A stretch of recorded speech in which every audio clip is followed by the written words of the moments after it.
Hey guys! Welcome to my first reading wrap-up. In case you're new here, I'm also new here. My name's Allegra. I am doing a wrap-up for December and January.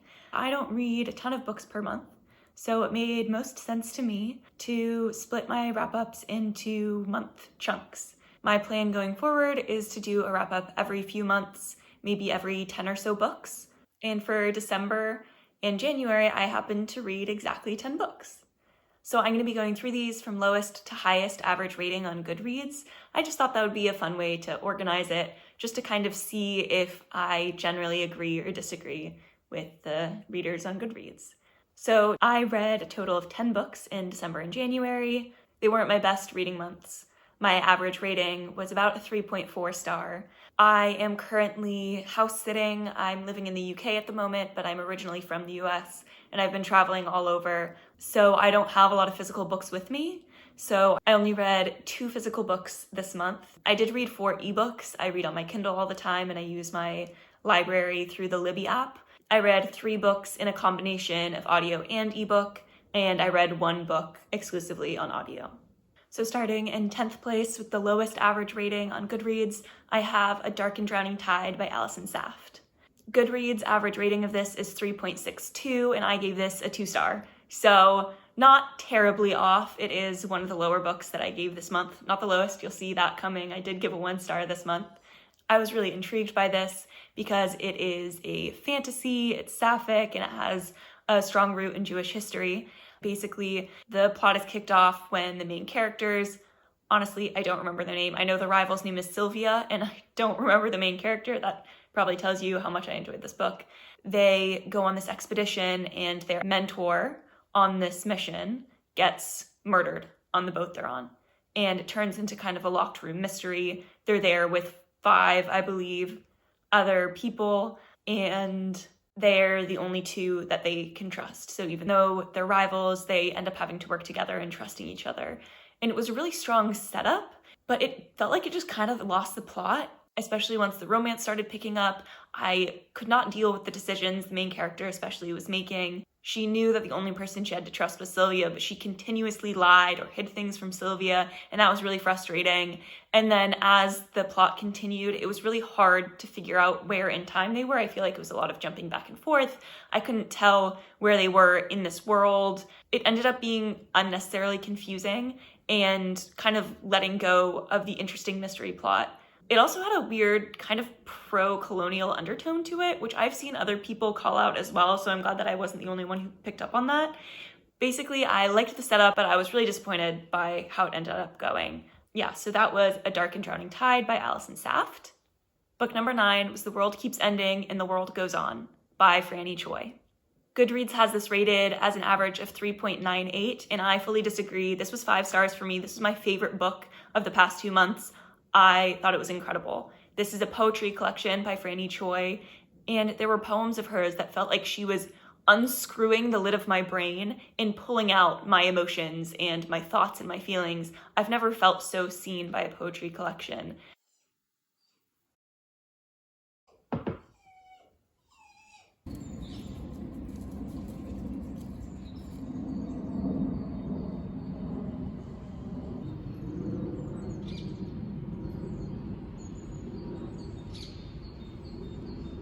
Sorry if the angle changed or if I look a little bit more windswept. I had to take Minnie out for a quick walk. She was getting restless. I'm sorry if you can hear any noise. Minnie is playing with the ball.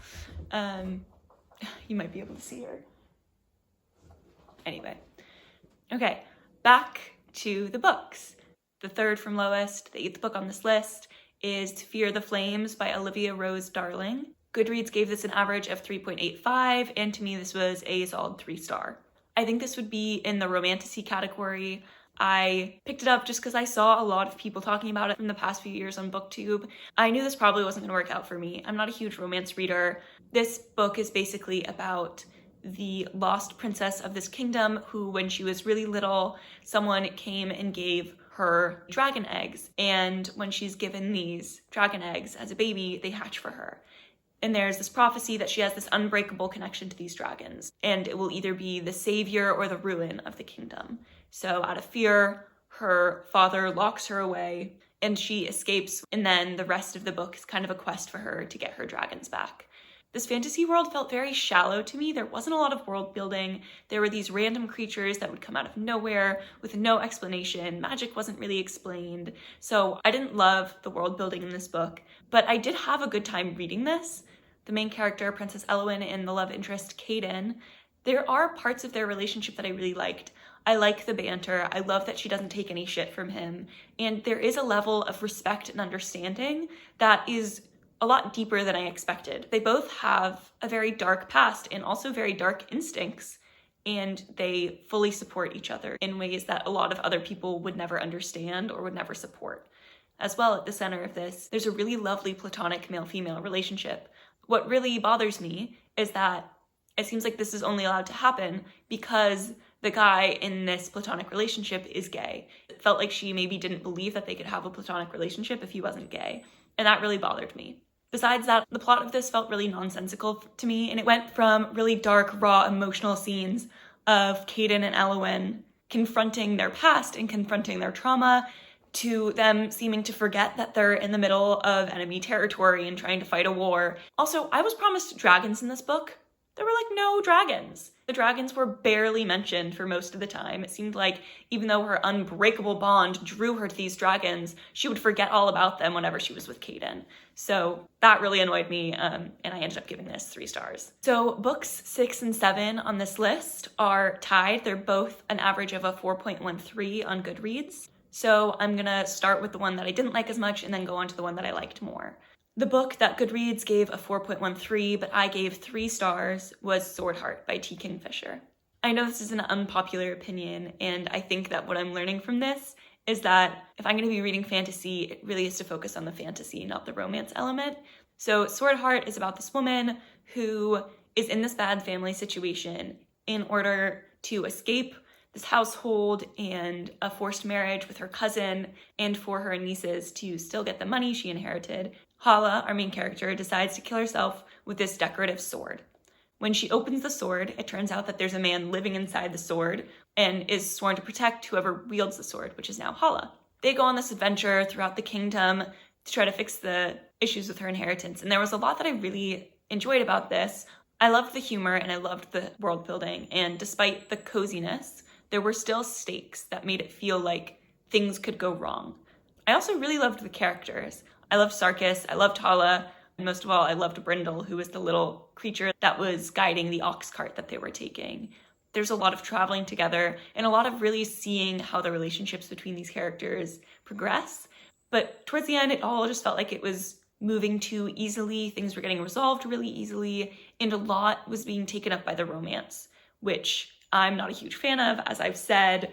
And I thought the author kind of did a disservice to the book by focusing more on the romance than the plot. I think there are more books in this world that I would definitely be interested in reading, and now that I'm thinking about it, this might be more like a 3.5 star, especially compared to Fear the Flames, but that's Swordheart by T. Kingfisher. The book in the 6th spot, which also has a Goodreads average of 4.13, is Adrift in Currents Clean and Clear by Shauna Maguire, and this is part of the Wayward Children series. So each book either follows Eleanor West's home for wayward children or one of the children who fall through these doors to other worlds. This book follows Nadia. She appears in the other Wayward Children books, but this is her story. She grew up in a Russian orphanage and she is missing one of her arms below the elbow. So the first part follows her in her orphanage in Russia, and you get to know her and her love for turtles and her care for the other children there. And then she is adopted and brought to the US by parents who perhaps wanted the admiration of their church and their neighbors rather than actually wanting a child. In Russia, she never saw her missing limb as a hindrance in any way, and she doesn't understand when she's forced to wear a prosthetic arm and expected to be grateful for it. The second half of this book follows her after she falls through a door into an underwater world.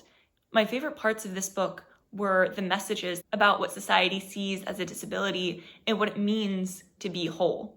I also really love the world in which Nadia falls into. It's really detailed, it's rich, it's beautiful, I could picture it. My only issue with this is that it really did feel like a short story. I felt that a lot of Seanan McGuire's other books in this series felt more fleshed out than this one does. This one just felt too short. I wanted more. Number 5 on this list is The Long Way to a Small Angry Planet by Becky Chambers. I gave this book a 4-star, and Goodreads gave this book a 4.18. This is a sci-fi, and our main character, Rosemary, fudges her past to end up on this spaceship called the Wayfarer. It's patched up, it's not glamorous or anything, but she meets this crew that is more like family than a crew. Becky Chambers tends to write cozy science fiction that's a lot more focused on the vibes and the friendships than the plot. This book actually had a plot that went through the entire thing, and, there was a build-up, but a lot of the action, especially the consequences of actions, happen off-page, which I honestly don't really mind. I think in some books that would bother me, but in this one, it's so much just about the atmosphere and the friendships that I didn't really mind. I really enjoyed this book up until about the 80% mark. The last 20% definitely left me wanting more. It felt like the conclusion happened really quickly, and there was a really big event at the end that I felt like wasn't explored as much as I would have liked, so that stopped me from giving it 5 stars. Oh gosh, so number 4 on this list is Her Song in His Heart by C.L. Stone. This book is number 14 in a series of young adult kind of romance. I wouldn't even know how to categorize this. Because it's so late in a series, it has a very high average rating on Goodreads that I couldn't disagree with more. I gave this book 1 star, and Goodreads gave it an average 4.36. So I started reading this series when I was probably 14 or 15. It was back when on Kindle they did this monthly free book thing that you could choose from all of these books and get a free one. And I got, I think, the first 2 or 3 through this. And then I started spending 99 cents to buy each one. And I haven't read them since probably 2019. And I saw on Goodreads that there was a new one. It's actually crazy how little has happened in these past 14 books. I think the entire series now has only spanned a few months, and this girl is now in love with 9 different men who go to the same school as her and are part of this really secret school called the Academy. And it gets more and more ridiculous. I remember back when I was reading it years ago that the plot was about them finding out something going on in their school, like not the Academy, but they were at this normal high school, and that's how they met Sang. The main character's name is Sang. At this point, there's now a stalker and hacking, and they're working with the police, and it doesn't make any sense, and I don't feel like we're going anywhere, and it wasn't even that entertaining, which is what I used to love about it. So I doubt I'll continue picking it up, but maybe in 4 years' time, there will be a new one, and I will be like, okay, time to see if anything has changed, but I doubt it. I'm quickly losing light here, so I'm gonna try to hurry up. Number 2 and 3 on this list are tied with the same average rating and happen to be part of the same series. It's The Man Who Died Twice and The Bullet That Missed by Richard Osman. They both have a 4.37 average rating on Goodreads, and I gave The Man Who Died Twice, which is number 2, 5 stars, and The Bullet That Missed, 4 stars. I'm still loving the series. I can't tell you much about what happens in these specific books because it is 2 and 3 in a series, but these books continue to have the same charm and wit and heart as the first one. So the plot of the Thursday Murder Club is that there are these 4 friends in their retirement community who solve cold cases, and they keep falling into crimes that are happening around them and having to solve these present day crimes and murders. The Man Who Died Twice was my favorite. I just felt like it really went into depth and we got to know the characters, especially Elizabeth, better. And the mystery was something that was genuinely unexpected to me. It was genuinely surprising, and I really loved that.